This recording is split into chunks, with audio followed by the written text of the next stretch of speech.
Ms. Ilze Brandis Kehris, Assistant Secretary General for Human Rights, Excellencies, dear colleagues. I wish to thank you all for joining today's high-level panel on the role of Ombudsman and Mediator Institutions in the promotion and protection of human rights, good governance, and the rule of law, an important occasion mandated by the General Assembly. I especially extend a warm welcome to the high-level participants, comprised of true professionals from member states and organizations across the world who are directly involved in the day-to-day work of Ombudsman and Mediator Institutions. Despite it being often understated, the role of Ombudsman and Mediator Institutions is not only varied, but also absolutely essential. This discussion is, therefore, an ideal opportunity to reiterate the importance of the Ombudsman and Mediator Institutions as guardians of human rights and as enablers of accountability and transparency for good governance. They assist in aligning executive and legislative actions with national and international human rights obligations. They play a pivotal role in investigating complaints, addressing grievances, deterring corruption, and ensuring that public authorities adhere to legal and highest ethical standards. And while there is no one-size-fits-all approach to either the Ombudsman or national human rights institutions, allowing for adaptation within member state systems, the core components of these institutions and their complementarity to each other share a lot in common.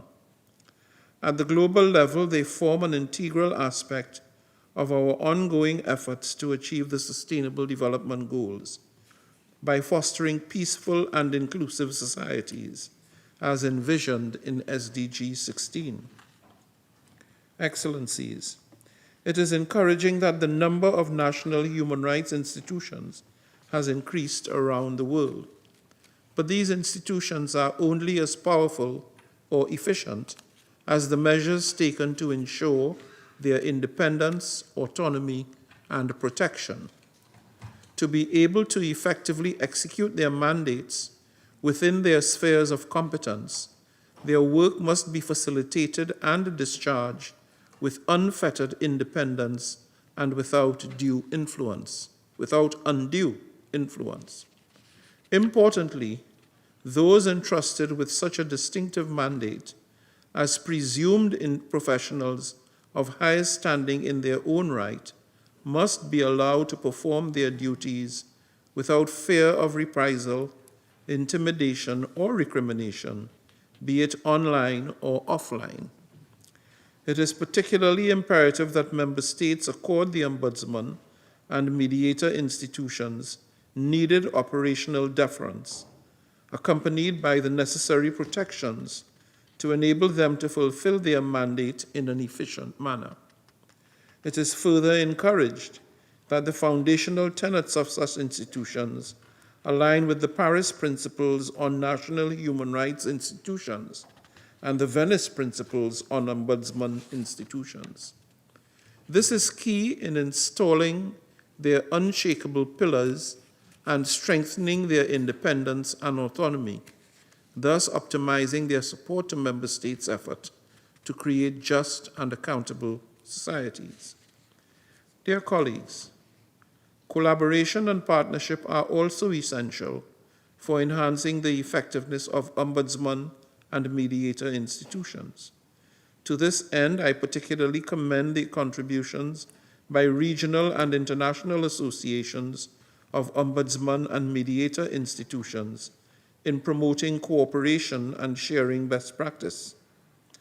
In the same vein, I encourage UN mechanisms and processes beyond those focused strictly on human rights or governance to tap into and benefit from the valuable expertise and experience of these institutions. Such interaction would be of value added in the interest of promoting human rights and the rule of law, and ultimately strengthening good governance.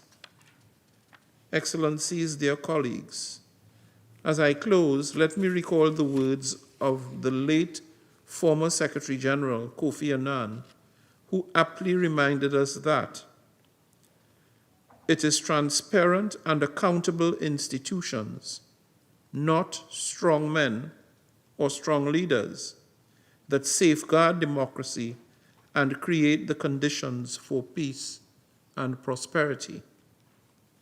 With these wise words of counsel in mind, let us take advantage of today's high-level panel and discussions to share our experiences, our best practices, our challenges, and most importantly, our solutions.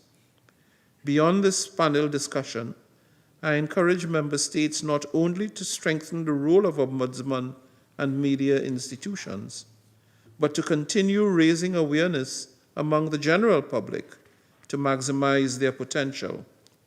I wish you a fruitful deliberations and assure you that a summary will be shared with all member states in the coming days for their follow-up and also made available to the general public. I thank you.